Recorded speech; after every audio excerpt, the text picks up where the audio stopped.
Hey guys, I know I already made a video for the whole It Gets Better campaign,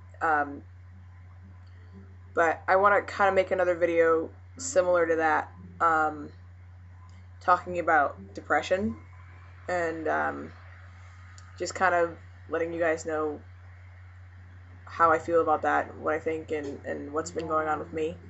Um, this is going to be a really personal video, so I don't know if you guys even want to watch it, but I think some people really need to hear what I have to say. Um, so, when I was a kid, um, well, first, my parents weren't supposed to have kids, really. They basically told my mom that she had like a 1% chance of conceiving, um, yet here I am. um, but I'm pretty sure, my parents are from the Dominican Republic, um, and I was conceived over there, but I was born in Miami, Florida, and my father worked for the government or something like that in the Dominican Republic, and he wasn't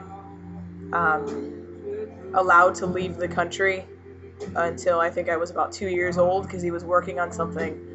Um, but when I was born, my mom got to spend some time with me, but after that, had to start working um, because, well, she had to make a living to take care of me. So basically, I was being taken care of by my grandparents. Um, and my mom's parents. Uh, my grandma and grandpa were like my whole world when I was a kid, and even now, still are. Because my dad came to the United States when I was 2, but this is a really messed up story. He and my mom started fighting when I was 5, and I remember all of this. And the thing is that my father actually cheated on my mom, and he cheated on my mom with his best friend's wife, and he used to take me to her house to play with her kids. Now that I'm older and I look back at that memory, I realize that he was cheating on my mom and I was there, and it's really messed up. But my mom basically found out about it, and her and my dad divorced, or they separated when I was about 5 or 6, and we moved out. So I had to go back to, it was just me and my mom again. So I had to go back to stay with my grandparents all the time. So I really only had about maybe 2 or 3 years with my dad. Uh, and I can't stress enough how important my grandparents were to me because I was with them more than anything else. My mom works in the hotel industry, and she's got clients all over the world and has to fly everywhere to be with them and do business and stuff. So she'd be gone for like a week at a time sometimes, and just be always flying all over the world. And I was always with my grandparents. In April of 2008, uh, well, before that even, my grandpa started getting really sick, and he passed away. And I never really dealt with it, and I'm still kind of dealing with it now. It's been 2 years, almost 3. Um, but you don't really ever recover from losing someone that's that important to you, because for all intents and purposes, yeah, he was my grandpa, but that was my dad. He raised me. He was always with me, and so was my grandma. And I remember he had kind of like an attack, like a heart attack kind of thing, and he was in the hospital a week before he died, and that was the last time that I had spoken to him. I was busy with school, and I just was careless and reckless, and I didn't call him or go over as often as I could have.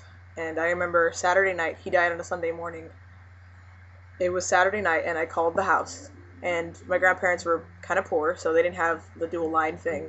So the phone rang busy because one of them was on the phone, and I told myself, well, I'll call back. I fell asleep. And I get a phone call the next morning at 6:30 telling me that my grandpa has passed away. And I hadn't spoken to him in a week.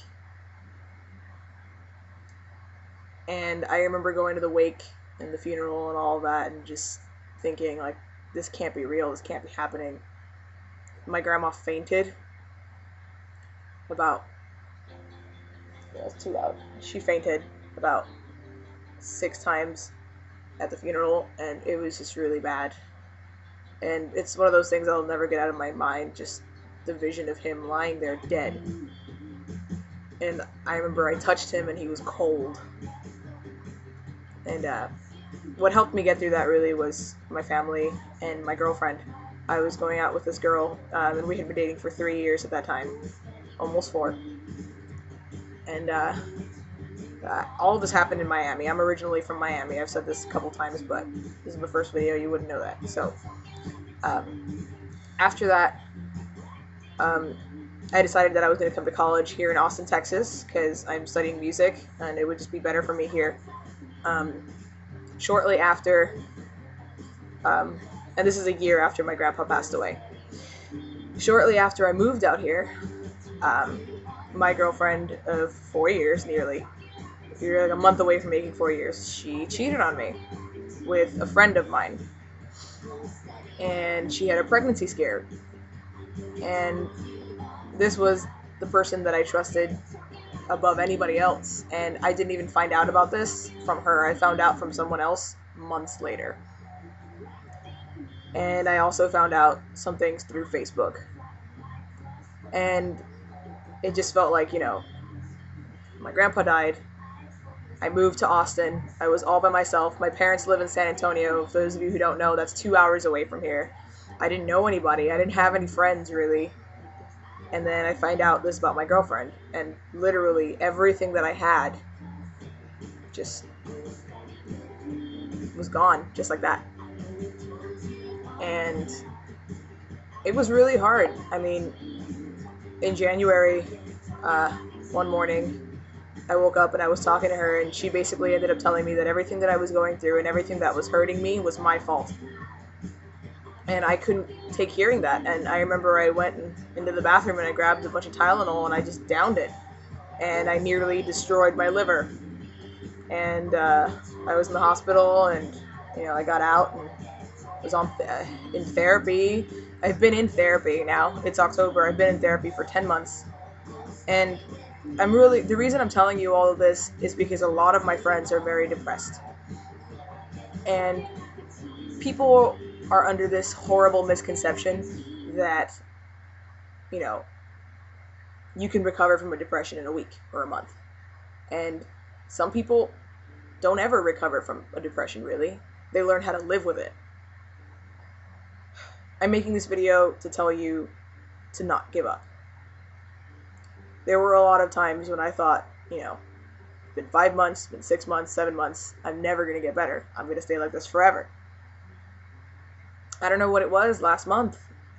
I just started to feel better suddenly out of nowhere. Things don't seem so bad anymore. But what people need to realize, like I said, things do get better, and they will get better. It's not going to happen as fast as you think it is. Everything is a process. And you need to realize that little things that you don't realize that you're doing are actually huge, huge steps towards getting better. For me, I went through a period where I literally could not get up out of bed. And it's a small, small thing, but getting up out of bed every morning and taking a shower, brushing my teeth, and walking out the door to go to school is a huge accomplishment, and it's a huge testament to how much better I've gotten. So for all of you out there that are just thinking, never going to get better, I'm never going to get better, yes, you will.